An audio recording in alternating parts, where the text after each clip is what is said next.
माता की वंदे वंदे वंदे। ఉగ్రవాదులు 26 మంది భారతీయుల్ని ఊచకొతకు వస్తే భారతదేశ ప్రధాని ఒక కఠినమైన నిర్ణయం తీసుకొని ప్రపంచ దేశాలందరినీ ఎదిరించి పాకిస్తాన్ మీద 9 ఉగ్రవాద స్థావరాల మీద దాడి చేసి ఈ రోజు ఆ విజయానికి ప్రతీకగా మన అచ్చంపేట నడిబొడ్డున ఈ రోజు విజయోత్సవాలు జరుపుకుంటున్న ఇటువంటి స్వతంత్రం భారతదేశంలో మునుపెన్నడూ రాలేదు.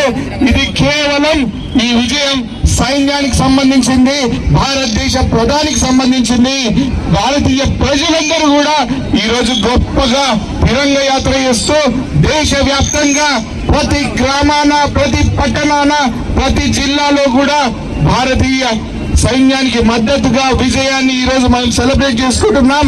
ఇంత పెద్ద ఎత్తున తరలి వచ్చిన మీ అందరికీ, భారతీయులందరికీ, అచ్చంపేట ప్రజలందరికీ కూడా మనస్ఫూర్తిగా ధన్యవాదాలు తెలియజేసుకుంటూ, భారతదేశంలో మేమంతా ఒకటే, ఏ కులమైనా ఏ మతమైనా అని ఈ రోజు ఒక సంకేతం పలకడానికి ఇటువంటి ర్యాలీ చేస్తున్నందుకు చిన్న పిల్లల నుంచి, మహిళల నుంచి, నాయకుల నుంచి, అన్ని పార్టీల పెద్దలు, అన్ని సంఘాల పెద్దలు పెద్ద ఎత్తున తరలి వచ్చినందుకు పేరు పేరున ధన్యవాదాలు తెలియజేసుకుంటున్నాను. ఈ రోజు మరొక ఆపరేషన్ సింధూర్ జరిగితే మేము బార్డర్ పోనీకి సిద్ధంగా ఉన్నామని చెప్పే ఒక బలం ఈ రోజు మన భారతీయ సైనికులను, అదేవిధంగా ఇక్కడ యువతలను చూస్తే మనందరికీ అనిపిస్తుంది. సోదరులారా, ఈ రోజు 140 కోట్ల ప్రజలను నా కుటుంబ సభ్యులుగా భావిస్తూ నరేంద్ర మోడీ గారు కంటికి రెప్పలాగా ఈ దేశాన్ని కాపాడుతున్న సమయంలో భారతదేశం నుండే ప్రతి సైనికులు కూడా ఈ రోజు ప్రాణ కాస్తూ మనందరినీ, మన సోదరి మనల యొక్క సింధూరాన్ని కాపాడుతున్న విషయం మనం గుర్తుంచుకోవాలి. నరేంద్ర మోడీ అనే వ్యక్తి కంటికి నిద్రపోతాడో కూడా తెలియదు, కానీ ఈ దేశం నుండే ప్రజలందరూ 11 సంవత్సరాల నుంచి గుండె మీద చేసేసుకొని ఈ రోజు నిద్రపోతున్నాడంటే దానికి కారణం నరేంద్ర మోడీ అనే విషయం మీ అందరికీ తెలియజేస్తున్నా. సోదరా, 11 సంవత్సరాల క్రితం ఏ గోకుల్ చాట్ లో, ఏ దిల్సుఖ్ నగర్ లో, డుమ్రీ పార్కుల్లో, పూణేలలో, బెంగళూరులోనో, మద్రాసులను ఎక్కడ చూసినా బాంబు దాడులే.